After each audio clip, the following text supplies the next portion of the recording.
उन्होंने कहा था, हिंदुस्तान में काफी मेहनत करने की आदत आम तौर से नहीं है। हम इतना काम नहीं करते जितना कि यूरोप वाले या जापान वाले या चीन वाले या रूस वाले या अमेरिका वाले करते हैं। ये नेहरू जी लाल किले से बोल रहे हैं। यह न समझिए, यह न समझिए कि यह न समझिए कि वह कौमें, ये न समझिए कि वह कौमें कोई जादू से खुशहाल हो गई। वो मेहनत से हुई है और अक्ल से हुई है। ये उनको सर्टिफिकेट दे रहे हैं, भारत के लोगों को नीचा दिखा रहे हैं। यानी नेहरू जी की भारतीयों के प्रति सोच थी कि भारतीय आलसी है। नेहरू जी की भारतीयों के लिए सोच थी कि भारतीय कम अक्ल के लोग होते हैं। कांग्रेस पीएम मोदी की इस बात पर तमतमा गई है क्योंकि एक बार फिर पीएम मोदी ने नेहरू के बहाने गांधी खानदान और पूरी कांग्रेस को अपने में लपेटे में लेने वाला बयान दिया है। लेकिन क्या देश के पहले प्रधानमंत्री जवाहरलाल नेहरू ने ऐसा कहा था? इसके लिए आपको 1959 में लाल किले से दिए गए तत्कालीन प्रधानमंत्री जवाहरलाल नेहरू के भाषण का ऑडियो सुनाते हैं, जो आकाशवाणी से प्रसारित किया गया था और यह हिस्सा न्यूज एजेंसी ANI ने ट्वीट किया है। सुनिए। हिंदुस्तान में काफी मेहनत करने की आदत आमतौर से नहीं हुई। हमारा कसूर नहीं, आदतें ऐसी पड़ जाती हैं वाकयात से। लेकिन बात यह है कि हम उतना काम नहीं करते जितना कि यूरोप वाले या जापान वाले या चीन वाले या रूस वाले कहीं करते या अमेरिका वाले। ये न समझिए कि वो कौमें खुशहाल हो गई कोई जादू से, मेहनत से हुई है और अकल से हुई है। तो हम भी मेहनत और अकल से बढ़ सकते हैं, कोई और चारा नहीं। यानी इसका मतलब है कि इन जैसे शब्दों के फेर में ना पड़े तो नेहरू जी ने आलसी शब्द का इस्तेमाल नहीं किया।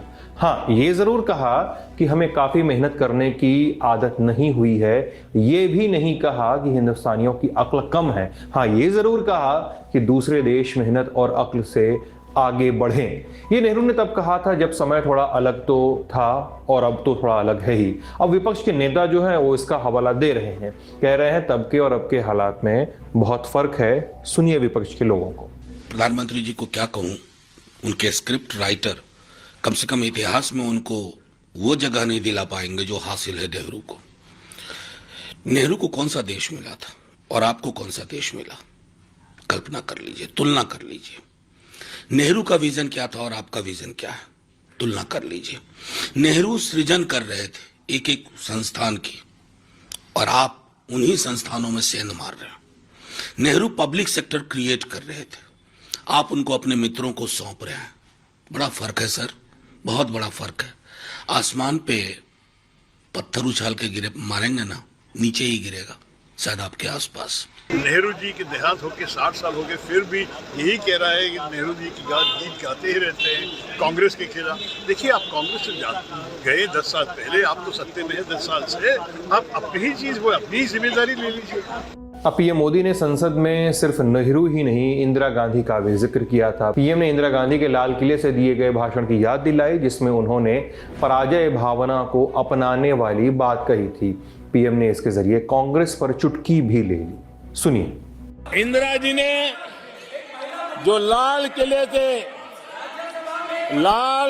से 15 अगस्त को कहा था, लाल किले से 15 अगस्त को इंदिरा जी ने कहा था, दुर्भाग्यवश हमारी आदत ये है कि जब कोई शुभ काम पूरा होने को होता है तो हम आत्मतुष्टि की भावना से ग्रस्त हो जाते हैं और जब कोई कठिनाई आ जाती है तो हम ना उम्मीद हो जाते हैं।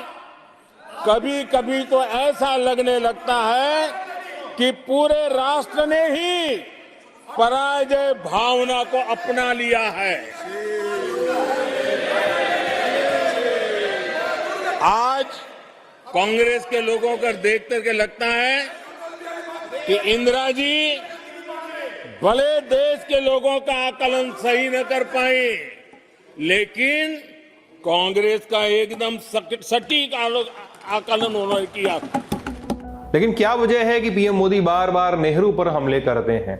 दरअसल नेहरू के जरिए वो बार बार वंशवाद की याद दिला जाते हैं कि कैसे नेहरू गांधी खानदान को ही कांग्रेस ने हमेशा आगे किया। नेहरू, इंदिरा, राजीव, सोनिया और राहुल, प्रियंका के पास ही शक्तियां रहीं। हालांकि दूसरा पक्ष याद दिलाता है कि कांग्रेस के अध्यक्ष अब मल्लिकार्जुन खड़गे हैं। कांग्रेस अपने बुरे दौर से गुजर रही है। लोकसभा चुनाव के पहले हिंदी हार्टलैंड के 3 राज्यों में उनकी हार हुई है और विपक्ष नरेंद्र मोदी को बतौर पीएम तीसरे कार्यकाल से तभी रोक सकता है जब करीब 300 सीटों पर लड़ने वाली कांग्रेस का प्रदर्शन बेहतर रहे। ये वजह है कि पीएम मोदी मौजूदा कार्यकाल में संसद के अंदर से दिए अपने आखिरी भाषण, मतलब लोकसभा के अंदर से दिए अपने आखिरी भाषण में भी कांग्रेस पर हमलावर है। एक रणनीति ये भी है कि कांग्रेस और विपक्ष के नेता इन हमलों का जवाब दें और बीजेपी जिस पिच पर चाह रही है कि वो लोग खेलें, वो उस पिच पे उतर आए।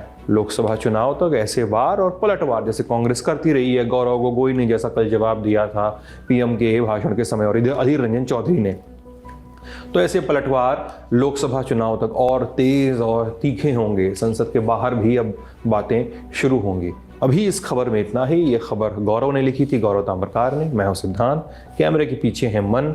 आप देख रहे थे लल्लन टॉप। शुक्रिया।